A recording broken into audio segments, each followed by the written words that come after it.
এসেছি এবং আমাদের ভাবনায় যে বিষয়টি তা আপনাদের ভালো লাগবে। আমি আগাম কথা দিতে পারি যে আপনাদের ভালো লাগবে।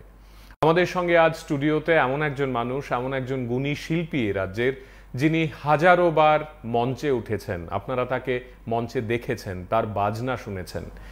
এমন কোনো শিল্পী নেই এ রাজ্যে যারা প্রথাগতভাবে মঞ্চে নিয়মিত অনুষ্ঠান করেন তারা তাকে চেনেন না বা তার সঙ্গে কখনো কোনো একদিন কোনো মঞ্চে দেখা হয়নি বা কাজ করেননি, কিংবা মঞ্চে তার সঙ্গে সঙ্গত করতে গিয়ে কথা হয়নি। তিনি আমাদের প্রত্যেকের শ্রদ্ধার এবং প্রিয় যন্ত্রশিল্পী, সিনথেসাইজার, কিবোর্ড শিল্পী সৌমেন্দ্র নন্দী।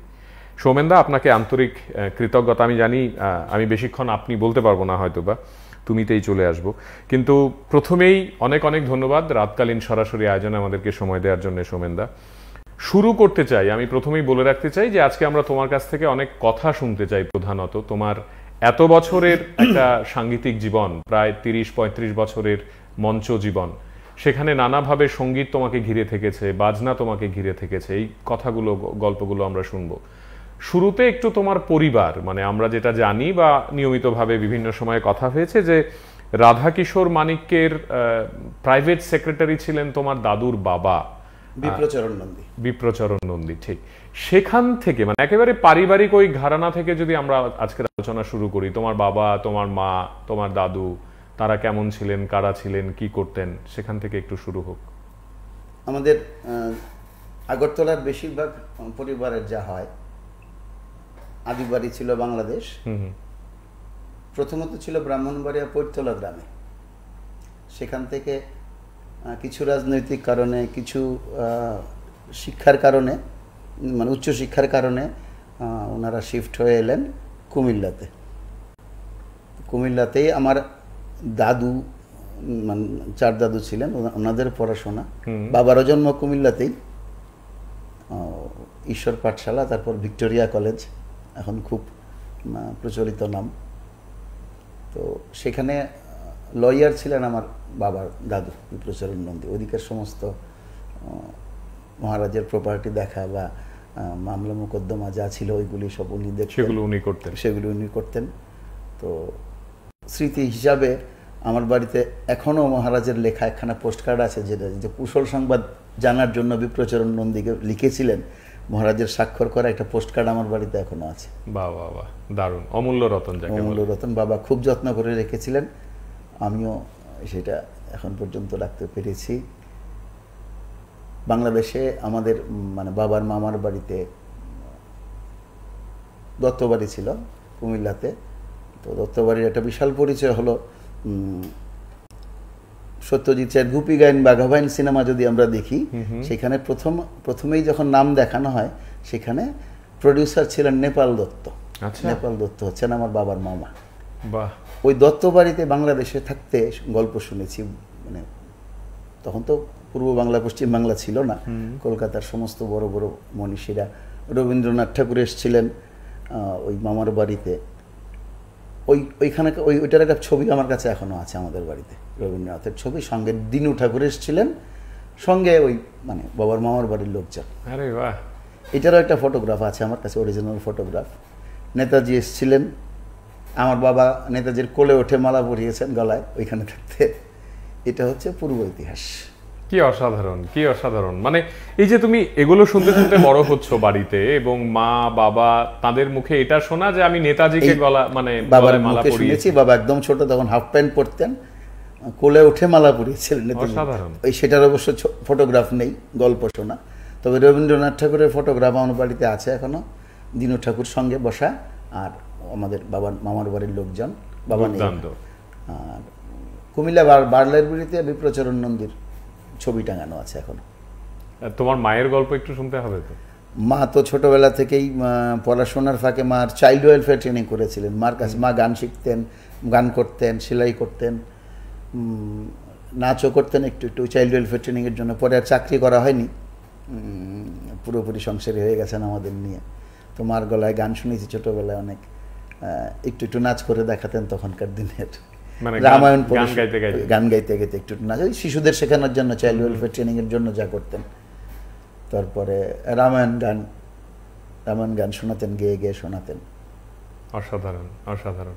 ওই ওই ওই ছোটবেলায় কি গান ছিল, মানে সৌমেনদাকে ঘিরে কোন গানগুলো ছিল? আমি এখনো তোমার ওই সমীর স্যারের সঙ্গে দেখা হওয়া ওই পর্বে যাচ্ছি না, তার আগে মানে বাড়িতে ছোটবেলায় একদম মানে মায়ের কাছ থেকে শোনা প্রথম দিককার গান। মায়ের কাছ থেকে ওইরকম প্রাতিষ্ঠানিক গান কিছু ছিল না, দরকার নেই, মানে কোনো গান মনে পড়ে যেটা একটু আমরা শুনতে পারি? শিশুদের গান শোনা, ছোটদের গানটা একটা কিছু শুনতে পারবো, এক দু লাইন তোমার স্মৃতির সঙ্গে জড়িয়ে আছে এমন কোন গান?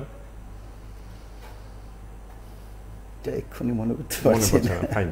তারপর কি হয়, মানে সৌমেনদার তারপর কি হয়? এই যে বাবা চলে এলেন, তারপর এখানে বসত বাড়ি গড়া, তারপর তুমি নেতাজি স্কুলে ভর্তি হলে? নেতাজি স্কুলে ভর্তি হলাম। আমার বাবার কাকা মানে হীরেন্দ্রনাথ নন্দী ছিলেন নেতাজি স্কুলের প্রতিষ্ঠাতাদের মধ্যে একজন। তো সেই সূত্রে নেতাজি স্কুলেই যাওয়া।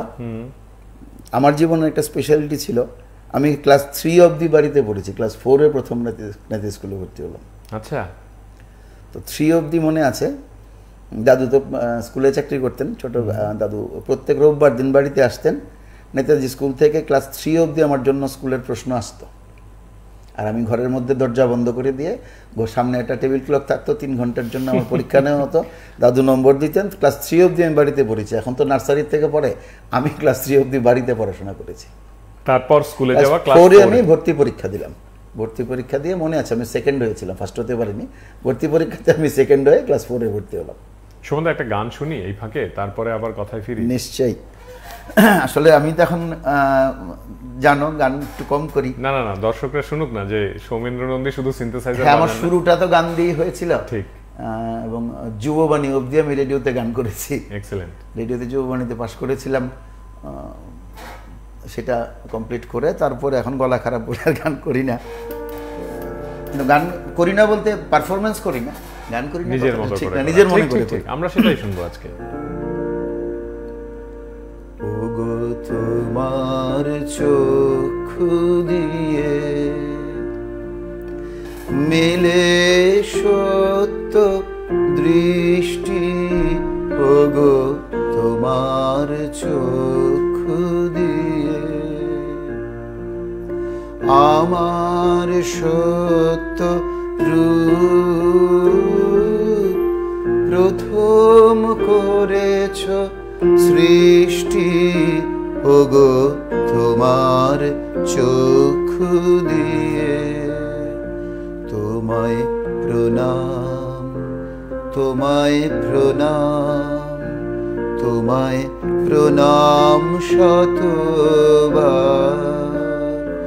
ওগো তোমার চক্ষু দিয়ে।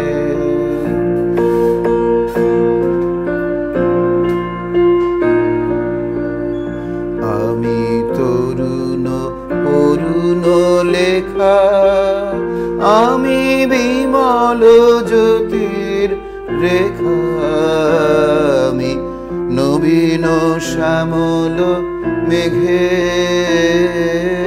প্রথম প্রসাদ বৃষ্টি, তোমায় প্রণাম, তোমায় প্রণাম, তোমায় প্রণাম শতবার। একটু তোমার স্কুল জীবনের গল্প শুনতে চাই সৌমেনদা। তোমার স্কুল জীবন কেমন ছিল? নেতাজি স্কুলে কি হতো, কি করতে? নেতাজি স্কুলে একটা স্পেশালিটি ছিল, আমার ঘুরে ফিরে আমার গান বাজনাতে আসি আমরা। প্রত্যেক শনিবার দিন আমাদের সাংস্কৃতিক ক্লাস হতো, একটা কম্পালসারি ছিল, কেউ কোনো না কিছুতে পার্টিসিপেট করতে হতো। আমরা সেখানে ছোট ছোট নাটকও হতো, আমরা নাটক করেছি, একটু একটু কি নাটক করেছি বলতে পারবো না, মনে নেই। তবে মনে আছে প্রথম গান যেটা করেছিলাম, ভয় টয়ে পেয়ে স্টেজে উঠে খুব ভয় পেয়ে গেছি, গান শিখে গেছি, গিয়ে ভুলে গেছি এমন কিছু একটা গানটা ছিল, গানেরও ভেলায় বেলা বেলায়, এই গানটা প্রথম করেছিলাম। ভয়ে হাত পা কেঁপে টেপে স্টেজ থেকে নেমে গেছি, এরকম একটা কিছু শুরুতে। এই যে তুমি মানে গানের সঙ্গে জড়িয়ে পড়লে, মানে গান বাজনা বাদ্যযন্ত্র এগুলোর সঙ্গে যে সৌমেন্দ্র নন্দী জড়িয়ে পড়লেন এবং তিনি যে রাজ্যের একজন মানে অপ্রতিদ্বন্দ্বী যন্ত্রশিল্পী হয়ে উঠলেন, এত এত মানুষের ভালোবাসা কুড়োলেন, এত এত শিল্পীদের পছন্দের প্রিয় শিল্পী হয়ে উঠলেন, তার নেপথ্যে তো অনেকগুলো বছরের গল্প আছে বা কাহিনী আছে। শুরুটা কিভাবে, কেমন করে? মা বাবা চেয়েছিলেন নাকি তোমার ব্যক্তিগত ইচ্ছে ছিল না? না কোনো? বাবা ছোটবেলায় গান শুনতে খুব ভালোবাসতেন, নিজে গান করতেন না। আমার পার্টিকুলার আমার ফ্যামিলিতে গান বাজনা কেউ করতেন না। আমার এক পিসি শিলংয়ে গান বাজনা করতেন, তো বাবার সেটা খুব পছন্দ ছিল। বাবা শিলংয়ে অনেকদিন ছিলেন ছোটবেলায়, তো পিসির গান শুনে বাবার খুব ইচ্ছে ছিল যে আমি গান করিনি, আমার বাড়িতে কেউ একটা করুক। অনেক সময় কাউকে বললে আমাকে একটা গান শোনাবো, বাবা হয়তো বলেছেন, উনি হয়তো বলে আচ্ছা আজকে না পরে শোনাবো। এটাও একটু ছিল, ছোট থেকে বাবার ইচ্ছা ছিল না আমার ছেলেটা গান করুক। তো এরপরে তো প্রথম কৃতিত্ব এবং যদ্দূরে আমি আছি সবটাই আমার স্যার সমীর কান্তি দাস, ওনার হাত ধরেই শেখা।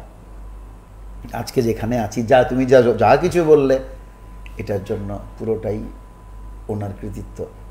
বাবা নিয়ে গেছেন, ছোটবেলায় বাইসাইকেলে করে নিয়ে যেতেন, দিয়ে আসতেন, চলে আসতাম, তখন ফাঁকি দিতাম। আমাদের ক্লাস স্যারের নিয়ম ছিল। এটা কোন সাল সময়, মানে তোমার তখন কোন ক্লাস? বা আমি তখন ক্লাস 4-এ পড়ি, সালটা হচ্ছে 1978। 1978 এ প্রথম সমীর কান্তি দাস স্যার শুরু করলাম, খুব সম্ভবত ফেব্রুয়ারি মাস ছিল সেটা। আহা, অপূর্ব। অল্প অল্প শীত থাকতো তখনের দিন, তখন একটু শীত থাকতো, শীতের দিন বাবা নিয়ে ভর্তি করলেন ক্লাসে। মানে তখন থেকে গান গাওয়া শুরু, তখন থেকে প্রথম স্যারে গাওয়া শুরু, এবং স্যারের থেকেই রবীন্দ্র ভালোবাসাটা তো স্যারের থেকেই পাওয়া। তো যা মনে হয় রবীন্দ্রসঙ্গীতটাই বেশি প্রিয়। করি, অন্য গানও করি, বাজাতে হয়, মঞ্চে বাজাই, কিন্তু ভালোবাসাটা ওইখানেই। তিনি প্রধানত কি বলতেন? মানে আজকে একটু সমীর স্যারেরও স্মৃতিচারণা হয়ে যাক, বা তার সঙ্গে তোমার কাটানো বিশেষ কোনো মুহূর্ত যেটা খুব মনে পড়ে, প্রায়ই মনে পড়ে, এরকম কিছু। স্যারের সঙ্গে প্রথম থেকে যেটা ছিল, গান তো একটু ফাঁকি দিতাম, তখন গান শিখতে গেলে ফাঁকি দিতাম, এখন যেটা নিয়েছিল সেরকম ছিল না। যা স্যারের সঙ্গে যাতায়াতটা বেশি ছিল, স্কুলের পরে বেশি যেতাম। মনে আছে স্যারের এখানে তখন আমরা যখন ছোট, তখন অমরনাথদা আসতেন, হাওয়াইন গিটার নিয়ে আসতেন, হাওয়াইন গিটার বাজাতেন, আমরা প্রোগ্রাম করতাম স্যারের সঙ্গে।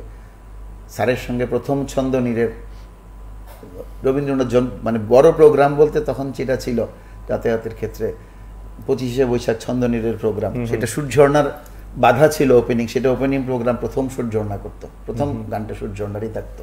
এবং আমরা যখন থেকে স্যারের সঙ্গে আগে পিছিয়ে যেতাম বা গান শুরু করতাম, বইমেলার প্রোগ্রাম, প্রথম বইমেলা রবীন্দ্র ভবনের সামনে, উদ্বোধন সূর্যঝর্ণা, সেখানে আমাদের গ্রুপ।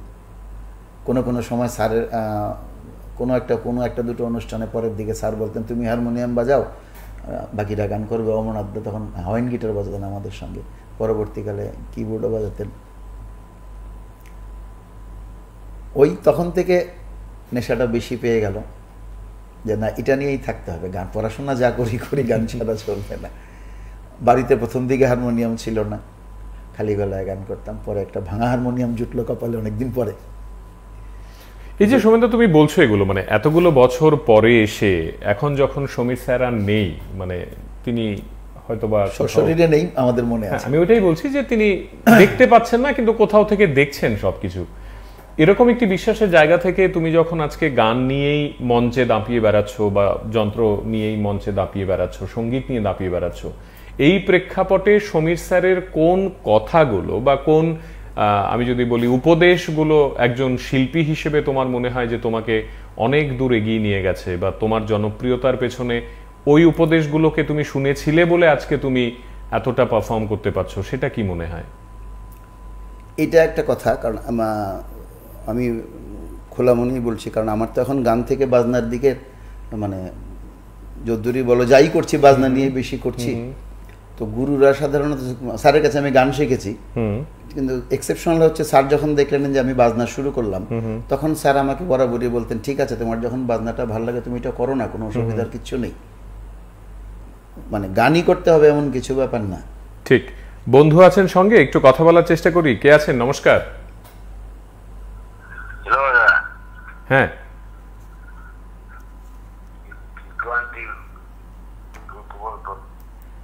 যোগাযোগ বিচ্ছিন্ন হলো।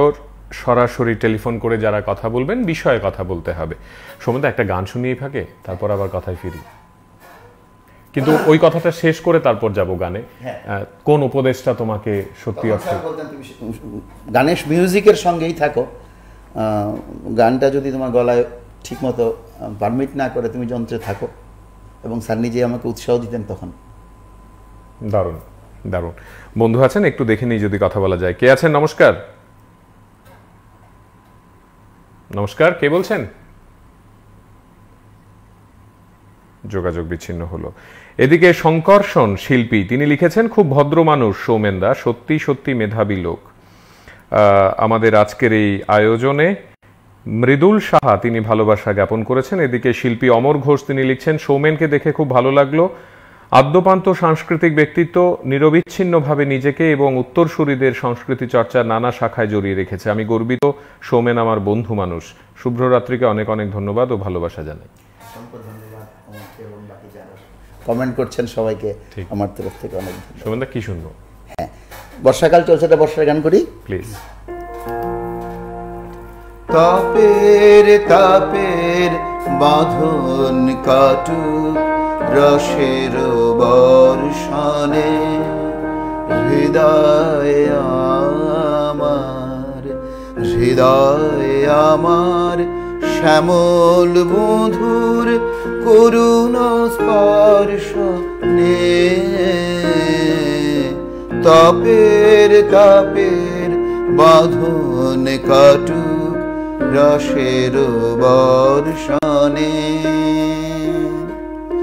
অঝোর ঝরণ শ্রাবণ জালে তিমির মেদুর বনাঞ্চলে, অঝোর ঝরণ শ্রাবণ জলে তিমির মেদুর বনাঞ্চলে, ফুটুক সোনার কদম্ব ফুল নিবিড় হর্ষণে, হৃদয় আমার শ্যামল বধুর করুণ স্পর্শ নে। তাপের তাপের বাঁধন কাটুক রসের বর্ষণে, ভরুক গগন ভরুক কানন ভরুক নিখিল ধারা,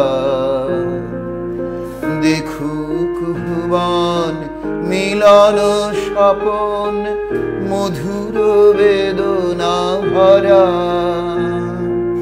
পরাণ ভরান ঘন ছায়া জাল বাহির আকাশ করুক আড়াল, নয়ন ভুলুক বিজুলি ঝুলুক পরম বর্ষণে, হৃদয় আমার শ্যামল বধুর করুণ স্পর্শ নে। তাপের তাপের বাঁধন কাটুক রসের বর্ষণে। আমাদের সঙ্গে যুক্ত হয়েছেন রাজ্যের অত্যন্ত গুণী এবং বরেণ্য শিল্পী অমর ঘোষ, তার সঙ্গে কথা বলবো। শিল্পী, শোনা যাচ্ছে আমাদের কথা? হ্যাঁ বলুন। নেটওয়ার্ক সমস্যা, হ্যাঁ বলুন। খুব একটা পরিষ্কার নয়, কিন্তু তবু শুনতে পাচ্ছি। বলুন। প্রথমত শুভরাত্রিকে আমার অনেক অনেক ভালোবাসা।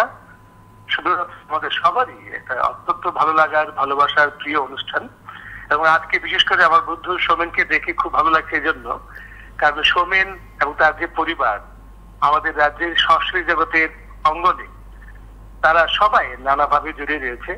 সেই কুজন স্টুডিওর যখন উদ্বোধন হয় তখন থেকে সৌমেনের সাথে আমার পরিচয়, এবং সৌমেন শুধু নিজে নয়, তার দুটো অমূল্য রত্ন ছেলে রয়েছে যারা প্রতিনিয়ত আমাদের এই ত্রিপুরার গান বাজনাকে বিভিন্ন খাতে এগিয়ে নিয়ে যাওয়ার চেষ্টা চালিয়ে যাচ্ছে। সৌমেন, আমার বন্ধু সৌমেন একজন অত্যন্ত নিখাদ এবং সজ্জন ব্যক্তি, এবং আগরতলা শহরে বা ত্রিপুরা রাজ্যে নাট্য চর্চায়, আবহ সঙ্গীতে সৌমেন নন্দীর কোনো জুড়ি নেই, দ্বিতীয় কোনো নাম নেই। আমি সত্যি গর্বিত, এবং সৌমেনের আজকে শুভরাত্রিতে আসাতে আমার খুব ভালো লাগছে। এবং শুভরাত্রি সবদিকে বেছে বেছে তারই সুন্দর ট্রেন নিয়ে আসবে এই প্রার্থনা করব। খুব ভালো থেকো সোমেন, এবং সাথে শুভ্রকে আমার অনেক অনেক অনেক অনেক ধন্যবাদ। অনেক ধন্যবাদ। ঠিক, অনেক ধন্যবাদ। শিল্পী অমর ঘোষ, আপনি নিজেও ঠিক একইভাবে দারুণ জনপ্রিয় এবং সকলকে একইভাবে আপনি ভালো বলতে পারেন, ভালো মানুষ, দারুণ একটি গুণ। সোমেনদা, আরেকটা বিষয়, এই যে শিল্পী অমর ঘোষ বলেই ফেললেন, আমি সেই প্রসঙ্গে যাব তবে আরেকটু পরে। এই যে সমীর কান্তি দাসের সঙ্গে তোমার নিয়মিতভাবে কথা হচ্ছে, আলাপ হচ্ছে, গান শেখা বাবা দিয়ে আসছে, তারপর আস্তে আস্তে তোমার বয়স বাড়ছে, তুমি বড় হচ্ছ এবং বুঝতে পারছো যে গান ইত্যাদি নিয়েই তুমি থাকবে বা তুমি এই বিষয়গুলোকেই ভালোবাসবে। আমরা প্রসঙ্গে আসবো, তবে বন্ধু আছেন সঙ্গে, চেষ্টা করি যদি কথা বলা যায়। কে আছেন? নমস্কার। হ্যালো। হ্যাঁ বলুন। সোমেনদা আমাদের কাছে খুব প্রিয় দাদা। আমি প্রথমেই ওনাকে নমস্কারই জানাচ্ছি, কারণ উনি এত গুণী শিল্পী। আমি ওনাকে একটা জিনিস বলতে চাই যে 80 দশক বা 90 দশকে আমরা যখন গান শুনতাম তখন যে আনন্দটা পেতাম, যে চিন্তাদার বা অমর গিটার, ভৌমিকের গিটার দিয়ে হারমোনিয়াম দিয়ে যে গানটা শুনতাম, এই শোনার যেটা আনন্দ পেতাম। আর এখনের যে অর্কেস্ট্রাটা নিয়ে উনি তো একটা গুণী শিল্পী। অর্কেস্ট্রায় আমরা দেখি অর্কেস্ট্রাতে যে মিউজিকটা এত হাই হয়ে যায়, কথাগুলি আমরা বুঝতে পারি না আসলে শিল্পী কি গান করতে চাইছে, কি কথা বলতে চাইছে, সেটা কেন হয়। অনেক গুরুত্বপূর্ণ বিষয় তুলে ধরলেন, ধন্যবাদ। আপনি টেলিফোন করেছেন। এই প্রশ্নটার উত্তর একজন যন্ত্রশিল্পী হিসেবে আমরা চাইতেই পারি। নিয়মিতভাবে বহু মানুষ বা দর্শক যারা হলে অনুষ্ঠান দেখতে যান তারা বলেন যে মিউজিক খুব লাউড এবং গান শোনা যায় না ভালো করে। এটা কি যন্ত্রশিল্পী হিসেবে চিন্তার বিষয় বা ভোগান্তি দেয়, বা কখনো এই কমপ্লেইন শিল্পী সৌমেন্দ্র নন্দী নিজে অনুভব করেন, নাকি এটাই এখন রেওয়াজ হয়ে গেছে? না, আসলে আমি ব্যক্তিগতভাবে এটাকে সাপোর্ট করি না। মানে আসলে তো গানের প্রাধান্যতাটাই বেশি থাকা উচিত, যন্ত্রসঙ্গীতটা অবশ্যই কম থাকা উচিত। তবে এই কথাটা সব প্রোগ্রামের জন্য, সমস্ত অনুষ্ঠানের জন্য ঠিক নয়। কিছু কিছু অনুষ্ঠানে বেশি হয়, অবশ্যই সেটা কাম্য নয়। বাহ। এই যে আমরা বলছিলাম যে এই যে শিল্পী সমীর কান্তি দাসের সঙ্গে আলাপ, এবং তিনি বলছেন যে তুমি যন্ত্রটা নিয়েই থাকো। এই যন্ত্রটা নিয়ে থাকতে থাকতে প্রায় 35 বছর হয়ে গেল শিল্পী সৌমেন্দ্র নন্দী। যে কথাটা তুমি শুরু করেছিলে সেটা আমি মাঝখান থেকে বলে যাই। এই স্যারের সঙ্গে থাকতে থাকতে শেষ দিকে এমন হয়েছিল, স্যার ক্লাসে বলতেন, সৌমেন আমার ছেলের অভাবটা পরিপূর্ণ করেছে। অসাধারণ। এটা আমার বড় প্রাপ্তি, অনেক বড় আশীর্বাদ। এবং তার সঙ্গে স্যারের মিসেস, আমি বৌদি বলতাম ওনাকে, বৌদি আমাকে খুব ভালোবাসতেন। আমার বিয়ের পর যখন মানে আমার মিসেসকে নিয়ে, সোমাকে নিয়ে যখন যাই, বৌদি ক্লাসে গল্প করতেন আমার বউ এসছে। আমার মনে আছে আমি যখন গাড়ি কিনলাম, প্রথম দিন বাবা মাকে নিয়ে বেরোলাম, ওই দিন স্যারকে নিয়ে এবং বৌদিকে নিয়ে আমি ঘুরতে গেছিলাম প্রথম দিন গাড়ি কিনে। বৌদি বসে গল্প করলে, ক্লাসে বসে গল্প করেছেন। পরের দিন আমরা একটা গাড়ি কিনেছি, তো স্যারের মেয়ে চুমকে এসে জিজ্ঞেস করো তুমি কোথায় গাড়ি কিনলে? বোমা সৌমেন গাড়ি কিনেছে, এটা তো আমার গাড়ি। অধিকার বোধ, মনের কাছে আত্মীয়তা, কাছাকাছি। মনে আছে প্রত্যেক সময় আমরা রং খেলার দিন, দোলের দিন স্যারের বাড়ি থেকে দোল খেলা শুরু করতাম, স্যারকে আবির দিয়ে প্রণাম করতাম। শেষবার যখন বৌদি জীবিত ছিলেন, বৌদি খুব অসুস্থ, তো আমরা যখন গেছি বৌদি এসে আবির নিলেন, আমাদের প্রণাম নিলেন। বা বৌদি যখন গত হলেন তখন স্যার আমাকে খবর পাঠালেন, আমি গেলাম, চেষ্টা করলাম মানে যে পারলৌকিক ক্রিয়াতে সাহায্য করার বা যাওয়ার, সেটা ছেলে হিসাবে বা ছেলের বউ হিসাবে আমার মনে আছে। সোমা বাড়ি ঘরে গিয়ে অনেক রকম যা যা নিয়ম কানুন থাকে সেগুলি করছিল। এবং স্যার যেটা বলতেন যে সোমেন আমার ছেলের অভাবটা পূরণ করেছে, আমার মনে হচ্ছিল যে কিছুটা হলেও আমি করতে পেরেছি। অসাধারণ, অসাধারণ। এই মানুষটি, অর্থাৎ এই শৈল্পিক মানুষটি যখন ঠিক করলেন তিনি কিবোর্ডই বাজাবেন, কিবোর্ড নিয়ে থাকবেন, তখন তাকে নানা অঙ্গনে যেতে হলো। শিল্পী সৌমেন্দ্র নন্দী শুধুমাত্র মঞ্চে বসে কিবোর্ড বাজাচ্ছেন এমনটা নয়, সেটাও কিন্তু স্যারের থেকেই প্রথম পাওনা। আমি সেটাই বলছি যে তুমি আমাকে বলছিলে কোনো একটা সময় যে 90-এর দশক 1992-93 সাল নাটকের মিউজিক শুরু হলো তোমার জীবনে। এই যে নাটকের মিউজিক, এবং আমরা সবাই জানি যে আগরতলা শহর বা ত্রিপুরা রাজ্যের বিখ্যাত ভালো কোনো নাটক মানে তাতে তোমার কোথাও না কোথাও অবদান আছে। আমরা এই নাটকের মিউজিকে আসবো, সঙ্গে বন্ধু আছেন, একটু কথা বলার চেষ্টা করি। কে আছেন? হ্যালো, হ্যাঁ মুকুল রায় বলছি। হ্যাঁ বলুন। মুকুল রায় বলছি, সোমেনদাকে স্টুডিওতে দেখি ভীষণ ভীষণ খুশি হয়েছি আমি। বাহ। মুকুল রায় সোমেনদা আমাদের শিল্পী। আমার গুরুদেব। রবীন্দ্রনাথের পরেই সোমেনদা আমার জীবনে। সোমেনদার কারণে আমি এতটা মানে শিল্প জীবনে এত কিছু পেয়েছি। সোমেনদাকে আমার প্রণাম, অনেক আশীর্বাদ। বাবা, অনেক ধন্যবাদ আপনাকে, অনেক অনেক ধন্যবাদ। সোমেনদা, আর কি চাই? একজন মানুষ, তিনি বলছেন যে রবীন্দ্রনাথের পরে তিনি আমার জীবনে। আমার মনে হয় এগুলোই তো বেঁচে থাকার রসদ। এটাও আমার গুরুদেব থেকে পাওয়া। আমার গুরু এমন একজন লোক, আমি জানি না এরকম দৃষ্টান্ত মানে পৃথিবীর কোথাও আছে কিনা। স্যার একদিন বললেন, তুমি তো এখন ভালো বাজাচ্ছ। আমি বললাম, স্যার আপনার আশীর্বাদ। বলে, আমার একটা ইচ্ছা, তুমি কিন্তু না করবে না। বলে, কি স্যার? বলে, আমি তো মরে যাওয়ার পরে তুমি অনেক সম্বর্ধনা পাবে, অনেক কিছু পাবে, আমি তো দেখে যেতে পারবো না। প্রথমটা আমি তোমাকে দিয়ে যেতে চাই। আমি ছিলাম ওই অনুষ্ঠান মঞ্চে। ভাবো, মানে সারা পৃথিবীতে বোধহয় শিষ্য গুরুকে সম্মান দেয়, গুরু শিষ্যকে সম্বর্ধনা দেয়, এরকম কোথাও দৃষ্টান্ত আছে একমাত্র এই লোকটা ছাড়া। সেটা আমার জীবনের প্রথম সম্বর্ধনা। অসাধারণ। এবং এখন যখনই মঞ্চে কোনো না কোনো জায়গাতে সম্বর্ধনা নিতে উঠি, তখন ওই কথাটা মনে হয়, স্যার বলে গেছিলেন যে প্রথমটা আমি দিয়ে যাই, এরপরে তো অনেক পাবে। সত্যি কথা, এরকম উদাহরণ বোধহয় নাই। সত্যি কথা, সত্যি কথা। এই যে নাটকের মিউজিক, তার সঙ্গে তোমার জড়িয়ে পড়াটা কেমন ভাবে, মানে কি করে হয়েছিল প্রথম? নাটকের মিউজিকে যাব বলে ঠিক প্রথম থেকে যাব ডিসাইড করে ঠিক যাইনি। আগরতলার নাট্যকার সঞ্জয় কর আমার সঙ্গে একটা আত্মীয়তার সূত্রে বাধা ছিলেন। তো আমি তখন একটু একটু কিবোর্ড বাজাই, উনিও সবে আগরতলায় এসছেন, নতুন দল তৈরি হলো নাট্যভূমি।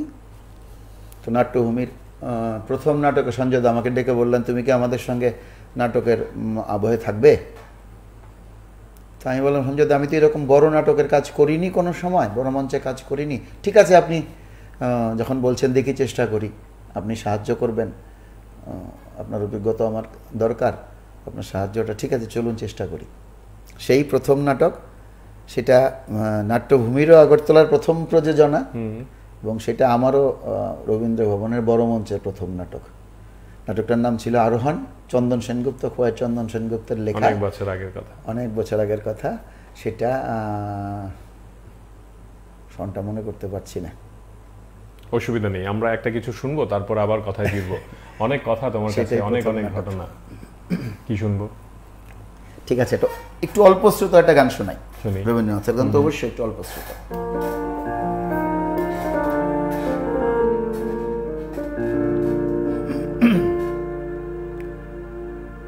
কেন জাগে না, জাগে না অবশ্য পরাণ, কেন জাগে না, জাগে না নিশিদিন অচেতন, নিশিদিন অচেতন ধূলি শয়ন, কেন জাগে না, জাগে না।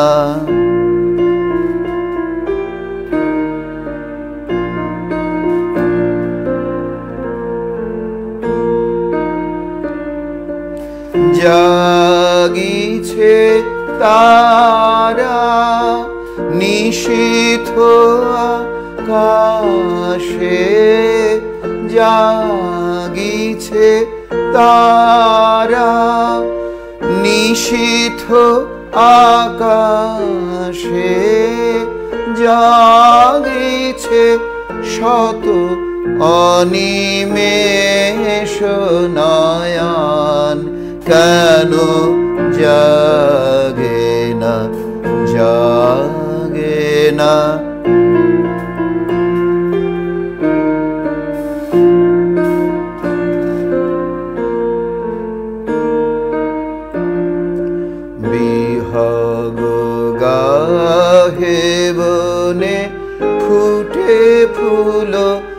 হাসে, চন্দ্রমা হাসে, সুধাময়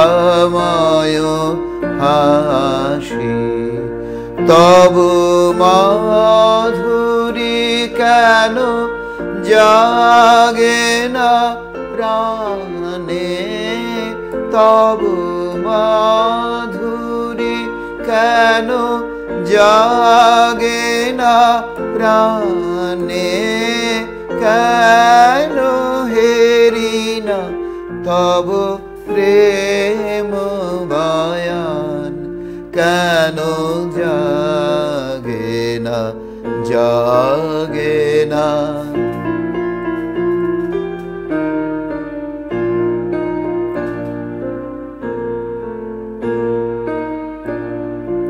পাই জননীর অযাচিত স্নেহ, ভাই ভগিনী মিলে মধুময় গেহ।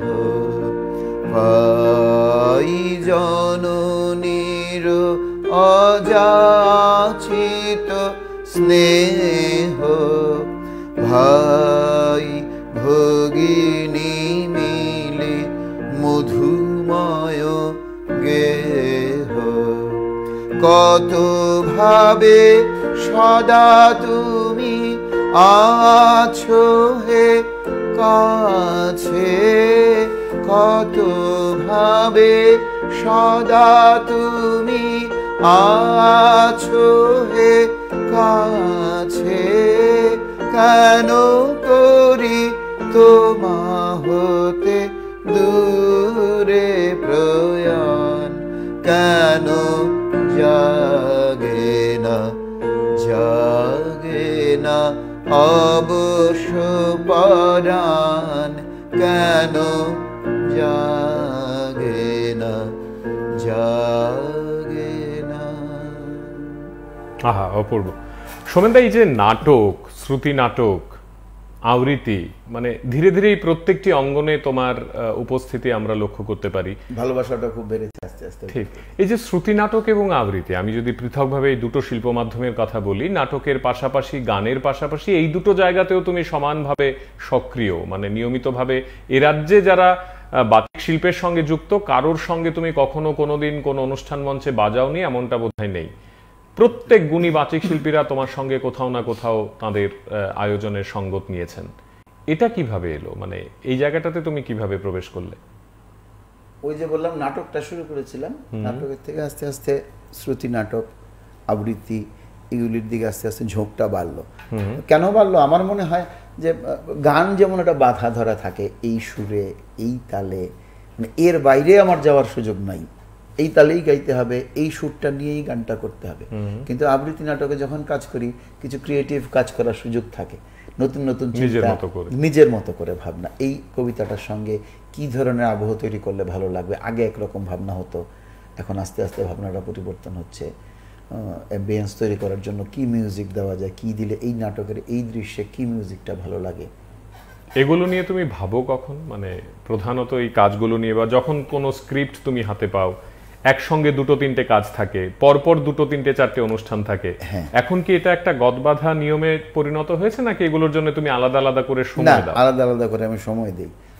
সত্যি কথা, আমাদের গানের অনুষ্ঠান যখন আমরা করতে যাই, এখন বেশিরভাগ ক্ষেত্রে হয় ফোন করলো, সমানদা একটা প্রোগ্রাম আছে ওই দিন, আচ্ছা ভাই কি গান হবে?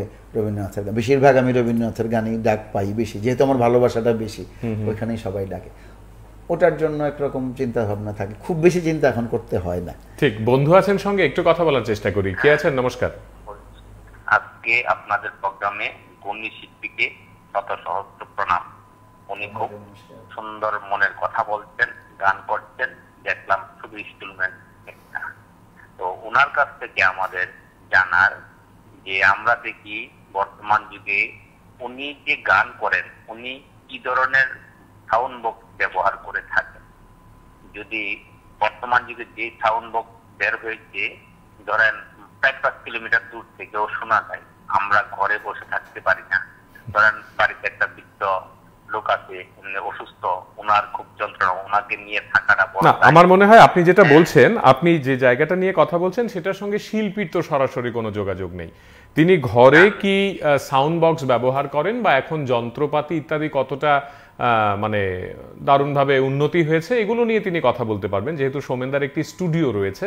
কিন্তু আপনি দূর থেকে যে যন্ত্রে গান শুনতে পান, কান ঝালাপালা করে, এই নিয়ে শিল্পী আমার মনে হয় না বিস্তারিত কিছু বলতে পারবেন। সোমেনদা, যেটা বলছিলাম যে আলাদা আলাদা করে ভাবার সময় পাওয়া যায় না? হ্যাঁ, আলাদা আলাদা অবশ্যই ভাবতে হয়। আবৃত্তির কাজ করতে গেলে, নাটকের কাজ, ওই যে বললাম গদবাধা, গদবাধার থেকে এটা একটু আলাদা। নাটকের দৃশ্য নিয়ে ভাবতে হয়। অনেকে আমাকে স্ক্রিপ্ট পাঠান, বলে স্ক্রিপ্টটা পড়ে নিও। আমি স্ক্রিপ্টটা পড়ি না, পড়তে ভালোবাসি না।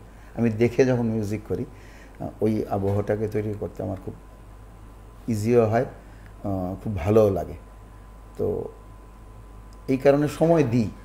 এক একটা নাটকের জন্য 3 দিন 4 দিন রিহার্সাল করা, বাড়িতে এসে ওইটার জন্য মিউজিক তৈরি করা। এখন স্টুডিও আছে, আগে যখন স্টুডিও ছিল না তখন আমরা ম্যানুয়ালি বাজাতাম, তারপরে টেপ রেকর্ডারে রেকর্ডিং করে বাজানো হতো। এখন কম্পিউটারাইজ সিস্টেম এসে গেছে, আমরা ঘরে বসে দিনের পর দিন এক একটা নাটকের মিউজিক সারা রাত কেটে গেছে, আমরা বানিয়েছি।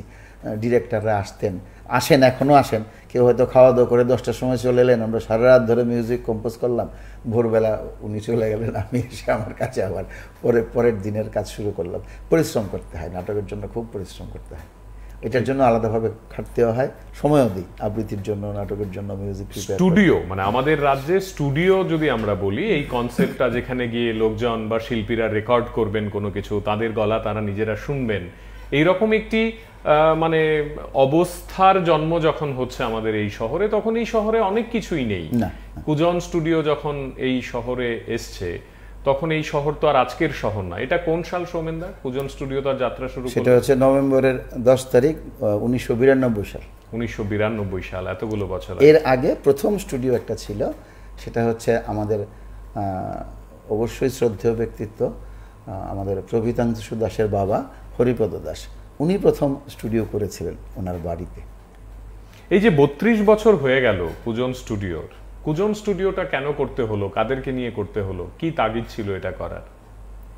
কিছু তো একটা ছিল যে হঠাৎ করে আমরা একটা স্টুডিও করব। এটার জন্য একটা গল্প ছিল। প্রথম আমাদের বাড়িতে তখন আমার কুজন স্টুডিওর ইতিহাসের প্রথম যিনি যুক্ত ছিলেন, যিনি হচ্ছেন সুভাষ দেবনাথ, আগরতলার প্রথম সিনথেসাইজার প্লেয়ার, প্রথম কিছুদিন আগে গত হয়েছেন, গত ডিসেম্বর মাসে। ওনার সঙ্গে মিলিত হয়ে আমরা প্রথম কুজন স্টুডিও শুরু করি। তো স্টুডিও শুরু করতে গেলে যেটা প্রথম দরকার, সাউন্ডের জিনিসপত্রগুলি দরকার। তো সেই জিনিসগুলি সুভাষদার সঙ্গে যুক্তভাবে আমরা শুরু করলাম। সেটা স্টুডিওর জন্য যেটা দরকার, প্রথম হচ্ছে ফ্লোর দরকার, স্টুডিও ফ্লোর দরকার। বলে ফ্লোরের ব্যবস্থা আমি করব, সুভাষদা টেকনিক্যাল সাইডটা ব্যবস্থা করবেন। সেইভাবে আমরা কুজন স্টুডিও শুরু করেছিলাম। তারও আগে সুভাষদা আমার জাস্ট ঘরে দুটো ঘরকে নিয়ে একটা জাস্ট ঘরোয়া রেকর্ডিং করেছিল, একটা ছোট ক্যাসেটের রেকর্ডিং ছিল। সেটার পরে আমাদের মাথায় উঠলো যে আগরতলায় তো স্টুডিও নেই, আমরা এটা করতে পারি, আমার জায়গাও আছে। বন্ধু আছেন, একটু কথা বলে নি। কে আছেন? নমস্কার। হ্যালো, হ্যাঁ বলুন।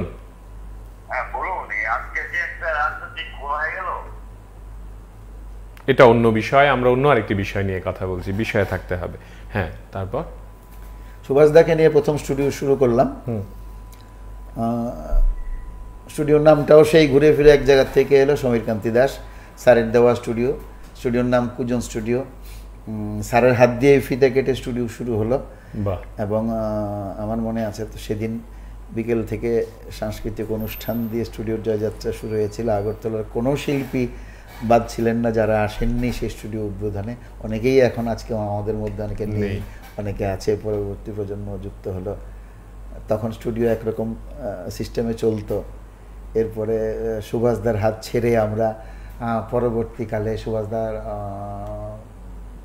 সুভাষদার পুরনো সিস্টেম চেঞ্জ করে যখন আমরা কম্পিউটারের সিস্টেমে গেলাম, তখন স্টুডিওতে স্টুডিওতে অপারেট যিনি করতেন তিনি হচ্ছেন সুমিত বণিক, আমার ছোট ভাই।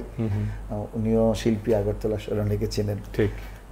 এরপরে যখন স্টুডিও আরও ডেভেলপড হলো, আমিও কিছু কিছু রেকর্ডিংয়ের কাজ করতাম। এখন আমার ছেলেরা কাজ করছে কুজন স্টুডিও নিয়ে। এবং যেটা বলার, মাঝখানে আমরা একটা দুঃসময় পেরিয়ে এসেছিলাম, কোভিড পিরিয়ড। তো কোভিড পিরিয়ডে আমরা অনেক কিছু হারিয়েছি, অনেক ক্ষতি হয়েছে। কিন্তু কোভিড আমাদের স্টুডিও বা রেকর্ডিং বা সোশ্যাল মিডিয়ার যে কাজগুলি, এই কাজগুলি কিন্তু কোভিড পিরিয়ডে খুব বেড়েছে। সেটা আমাদের স্টুডিওরও প্রচার প্রসার বেড়েছে, আমরা অডিও স্টুডিও থেকে ভিডিওতে কনভার্ট করেছি, আমরা এখন ভিডিওর কাজ করছি। ওই সময়টা না এলে বোধহয় এই কাজগুলিও শুরু হতো না। সোশ্যাল মিডিয়ার খারাপ ভালো অনেক অনেক দিক আছে, তো আমি বলবো এটা একটা ভালো দিক সোশ্যাল মিডিয়ার, যে আমরা কাজগুলো। সোমেনদা, তোমার স্ত্রী মানে আমাদের সকলের প্রিয় সমাধি, তিনি নৃত্যশিল্পী আমাদের রাজ্যের, এবং তোমার দুই ছেলে তারাও ইতিমধ্যেই জনপ্রিয়, তারা দুজনেই যন্ত্রশিল্পী হয়ে উঠেছে, তারা নিয়মিতভাবে মঞ্চে অনুষ্ঠান করছে, গান করছে, ইত্যাদি করছে, নানা ধরনের নাটকের কাজ করছে। তাদের এই মানে যন্ত্রে টেনে নিয়ে আনার মানে পেছনে তোমার ভূমিকা রয়েছে, বৌদির ভূমিকা রয়েছে, মানা গেল, কিন্তু তোমার কি কোথাও মনে হয় যে এটা মানে পারিবারিক এই বিষয়টি থেকেই তাদের পাওয়া, নাকি তাদের পাওয়াটার আবার অন্য কোনো গল্প আছে? পারিবারিক বিষয় থেকে তো অবশ্যই পাওয়া, তবে আমার যেটা দুঃখ হয় যে আগরতলার শিল্পীদের পরিবার থেকে খুব মানে লিমিটেড কিছু পরিবারের শিল্পীর পরবর্তী প্রজন্ম এই লাইনে আসে, বাকিরা সবাই সেই একই দূরদৌড়, পড়াশোনা, ডাক্তার হতে হবে, ইঞ্জিনিয়ার হতে হবে, পড়াশোনা বেশি করতে হবে, না হলে চলবে না, জয়েন্টে বেশি করতে হবে, ক্লাস 6-এ উঠলে কিছু গান বাজনা বন্ধ করে দিতে হবে, 9-এ উঠলে কিছু বন্ধ করে দিতে হবে। তো এই ব্যাপারগুলি তো থাকে, আমাদের ফ্যামিলিতে এটা ছিল না। আমার মনে হয় এটা ওদের মানে সাংগীতিক দিকে এগিয়ে যাওয়ার কিছুটা ভালো দিক। কখনো প্রেসার ছিল না, কিন্তু তারা দুজনেই তো পড়াশোনা করছে, দারুণভাবে পড়াশোনা মোটামুটি ভালোই করছে, কোনো অসুবিধা নেই। কিন্তু আমি গান বাজনা বন্ধ করিনি। তুমি শুনলে অবাক হবে, এরা প্রতিটা পরীক্ষার মাঝখানে, 12 পরীক্ষা বলো, গ্র্যাজুয়েশন বলো, মাস্টার ডিগ্রি বলো, সমস্ত পরীক্ষার মাঝখানে 2-3 দিন গ্যাপ থাকলে একটা প্রোগ্রাম করে চলে আসে বা একটা স্টুডিওতে রেকর্ডিং করে যায়। অন্যরা এসে বলতে ওদের না পরীক্ষা চলছে, ফাইনাল পরীক্ষা, এরা ওই সব মানে আমিও হয়তো বকা দিলাম, এই কী হলো, তুই কালকে তোর ফাইনাল পরীক্ষা, MSc পরীক্ষা দিবি, তোর কালকে ফাইনাল পরীক্ষা, এটা তো হবে না বাবা, তুমি আজকে এই কাজ করছো, ওগুলো হয়ে যাবে, আমি কাজ করছি, এই পড়ে নেবো, রাত্রিবেলা পড়ে নেবো, দিনের বেলা একটা এডিটিং বাকি আছে। দারুণ। সোমেনদা, তুমি কোথায় কোথায় ঘুরেছো এই যন্ত্রটাকে নিয়ে? মানে তুমি মানে আমরা জানি যে বাংলাদেশে তো গেছোই, তাছাড়া আর প্রথম আমি বাইরে গেছি গানের প্রোগ্রামের সঙ্গে, নাটকের সঙ্গে একটু পরে। প্রথম বলতে প্রথম তো একটা থাকে সবকিছু। প্রথমবার উড়িষ্যা গেছিলাম, ত্রিপুরা সরকারের তথ্য সংস্কৃতি দপ্তরের অনুষ্ঠান, মনে আছে সেটা, মানে প্রথম বলতে সেটা প্রথম। এরপরে তো অনেক জায়গাতেই গেছি। আমার মনে আছে মহারাষ্ট্রে আমাদের 10টা প্রোগ্রাম ছিল একসঙ্গে, চেইন প্রোগ্রাম, ত্রিপুরা সরকারের তথ্য সংস্কৃতি দপ্তরের। তো গানের শিল্পী, নাচের শিল্পী উমাশঙ্কর দা ছিলেন, নাচের গ্রুপ নিয়ে গেছেন। কেন বলছি, আমার এটা মূল্যবান প্রাপ্তি। ওইখানে উমাশঙ্কর দা যাওয়ার সময় ঠিক করলো গাজন হবে ওখানে। গাজন নৃত্যে জেনারেলি ঢাকের প্রয়োজন হয়, ঢাকি ওই ট্যুরে যাওয়া যাবে না, ঢাকি যাবে না।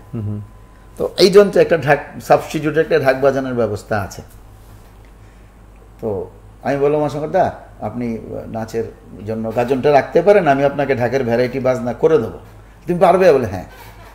তো আলটিমেটলি ওই ট্যুরে গাজন ছিল, এবং আমার ঢাকের সঙ্গেই টোটাল গাজনের 10 মিনিট 12 মিনিটের যে আইটেম ছিল সেটা হতো, প্রত্যেকটা স্টেজে গাজনটা ছিল। বোম্বে সিটিতে যখন যেই প্রোগ্রামটা ছিল, 10টার মধ্যে একটা বোম্বে সিটিতে ছিল, ওই প্রোগ্রামটা সারার পরে যেটা আমি কোনোদিন পাইনি আমার জীবনের, মানে বিভিন্ন স্টেজের একটা বড় প্রাপ্তি থাকে তো, বিভিন্ন স্টেজের বিভিন্ন অভিজ্ঞতা।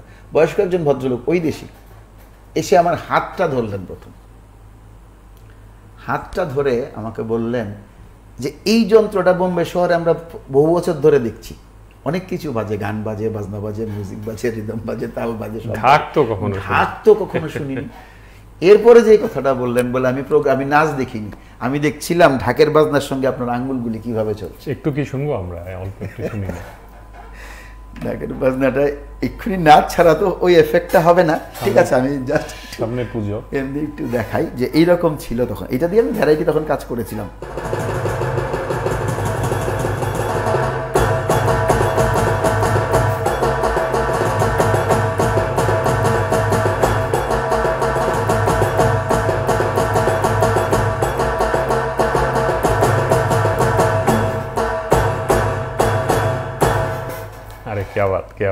এই বাজনা এইরকম পুরো গাজনের আইটেমটা তখন করেছিলাম আমি সঙ্গে। সুমনদা, কি শুনবো? সময় আমাদের ফুরিয়ে আসছে, কথা বলার সময়, গানের সময়, তাড়াতাড়ি কিছু একটা শুনতে চাই।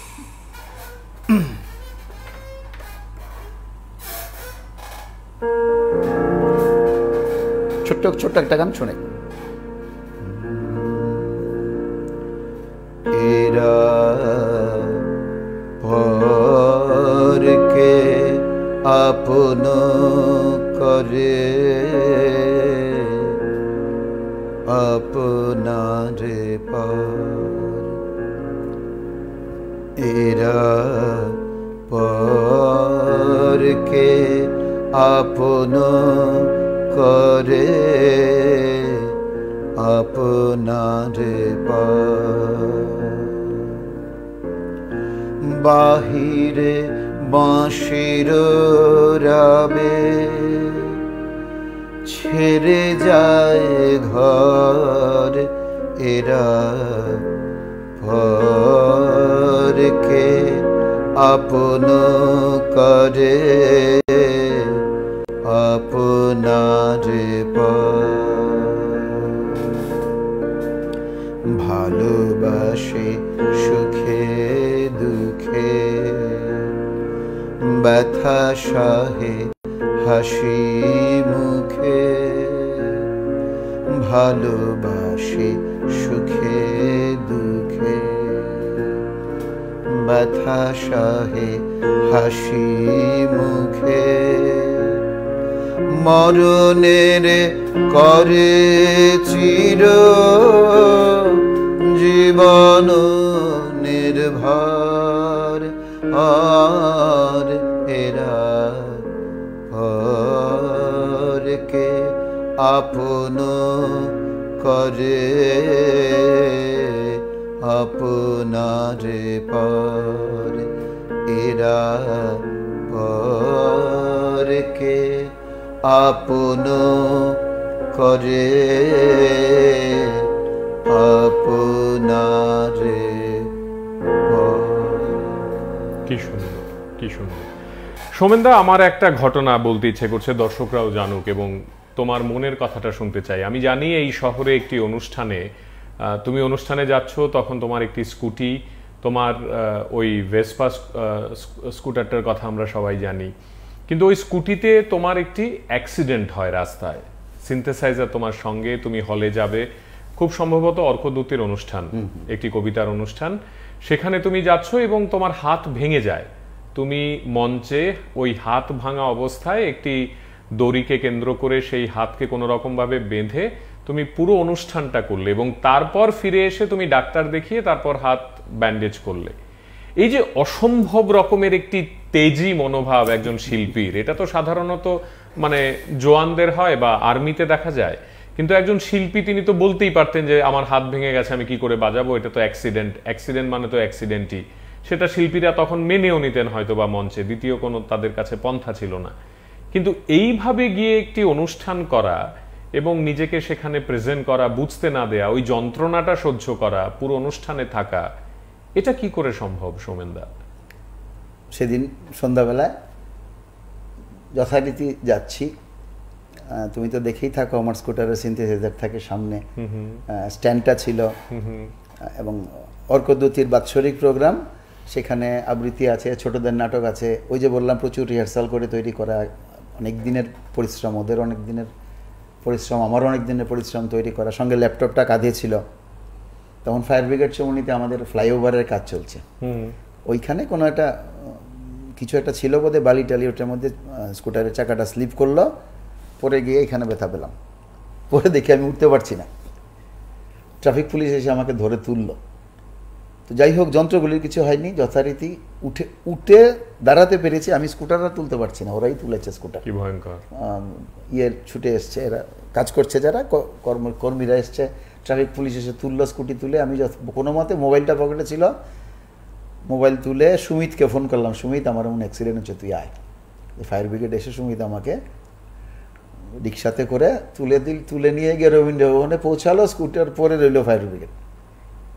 তখন এদিক দিয়ে রক্ত পড়ছে, হাত দিয়ে হাত কেটে রক্ত পড়ছে। সুমিতকে বললো আমার জন্য লাগানোর ওষুধ আনো, পেইন কিলার আনো, আমি অন্তত প্রোগ্রামটা সারি। ব্যথা কিচ্ছু তখন মাথায় নেই। আমার মনে হচ্ছিল যে আমি যদি না বাজাই, এই টোটাল অনুষ্ঠানটার আবহ আমার হাতে করা, আমি যদি হাত না লাগাই তাহলে প্রোগ্রামটা বন্ধ হয়ে যাবে।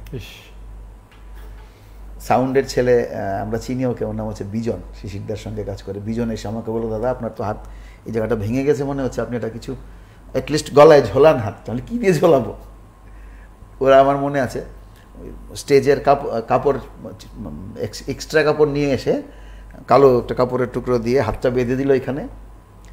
আর সুমিত কি এটা মলম টলম নিয়ে এসেছিল, সুমনদা রুমাল টুমাল ভিজিয়ে হাতটা বেঁধে দিল, বেঁধে মুছে টুছে কোনো মতে আটকে দিল।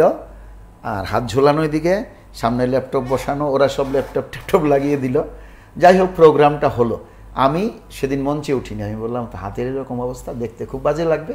যে জেনারেলি নাটকে আমরা নিচেই বসে বাজাই, আবৃত্তিটাও নিচে বসে ম্যানেজ করে নেবো, নিচে টেবিলে বসলাম। আমার মনে আছে এরকম হাত খুলে খুলে এটাকে কাজ করতে হতো, হাতটা খুলে খুলে এরকম পিচ ব্যান্ডেও কাজ করেছি, বাজিয়েছি। তখন আর মাথার ব্যথাটা কিছু মনে নেই। এরপরে রাত্রেবেলা গিয়ে এক্সরে হলো 9:30 পরে, ডাক্তার দেখালাম। ডাক্তার বললেন, এটা কী করেছে, কী করে করলে? আমার মাথায় কিচ্ছু কাজ করছিল তখন, ব্যথাটা কিচ্ছু মনে নেই।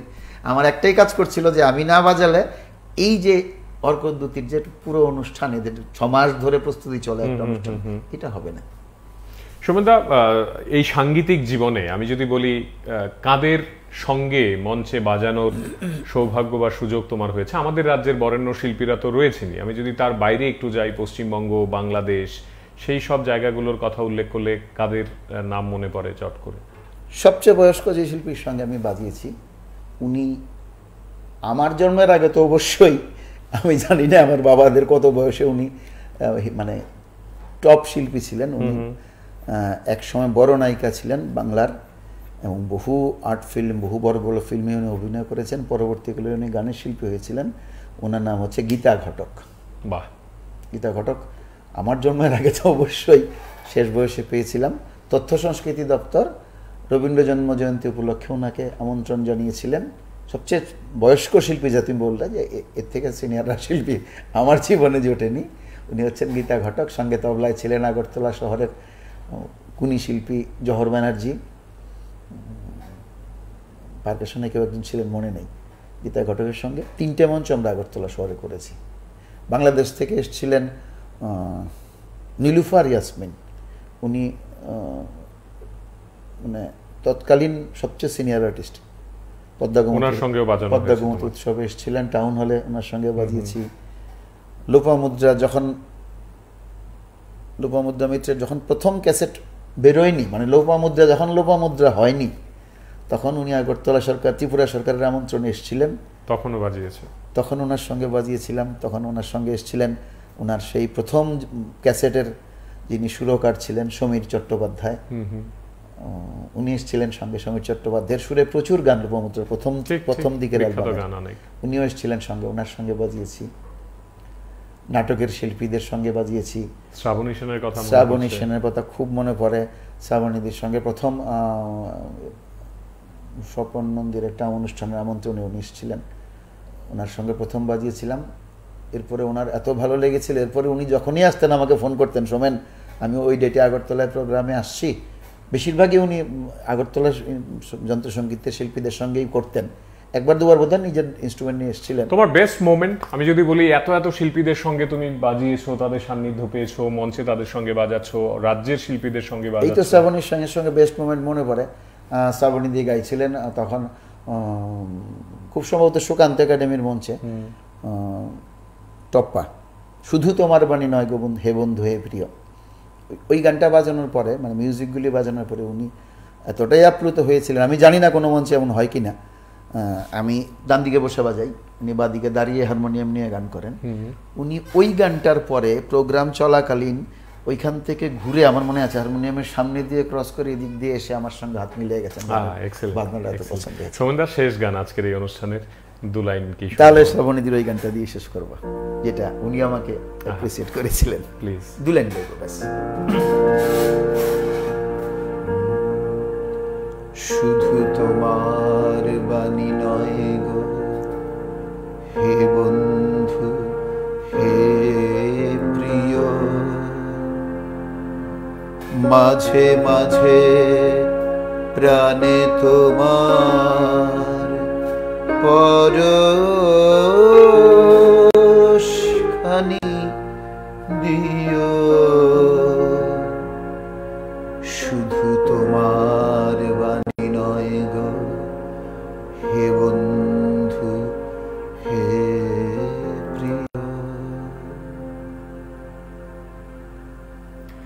সৌমেনদা, আমার প্রণাম।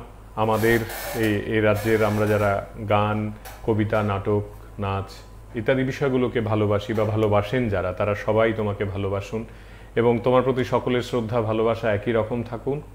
তোমার শরীর এবং মন একই রকম সতেজ থাকুক আরো বহু বহু বহু। তুমি আমার অনেক ভালোবাসা নিও। শুভরাত্রি অনুষ্ঠানকে আমার আমন্ত্রণ জানানোর জন্য PB24 এর সবাইকে আমার ধন্যবাদ, যারা ক্যামেরার ওপারে কাজ করছেন, যারা দর্শকরা এই অনুষ্ঠানটি দেখলেন বা ইউটিউবে পরবর্তীকালে দেখবেন, সবার জন্য আমার ভালোবাসা। অনেক ধন্যবাদ সৌমেনদা। আপনারা যারা এই আয়োজনে যুক্ত ছিলেন, আপনারা এক অসাধারণ মানুষের অনেক না বলা কথা শুনলেন হয়তোবা আজ। ঠিক এমনভাবেই আগামীকাল আমরা অপেক্ষা করব আপনাদের জন্য। এই স্টুডিওতে হয়তোবা কোনো অতিথি আসবেন বা আমরাই আপনাদের সঙ্গে কথা বলবো। আজ এ পর্যন্তই। ভালো থাকবেন সবাই। শুভরাত্রি।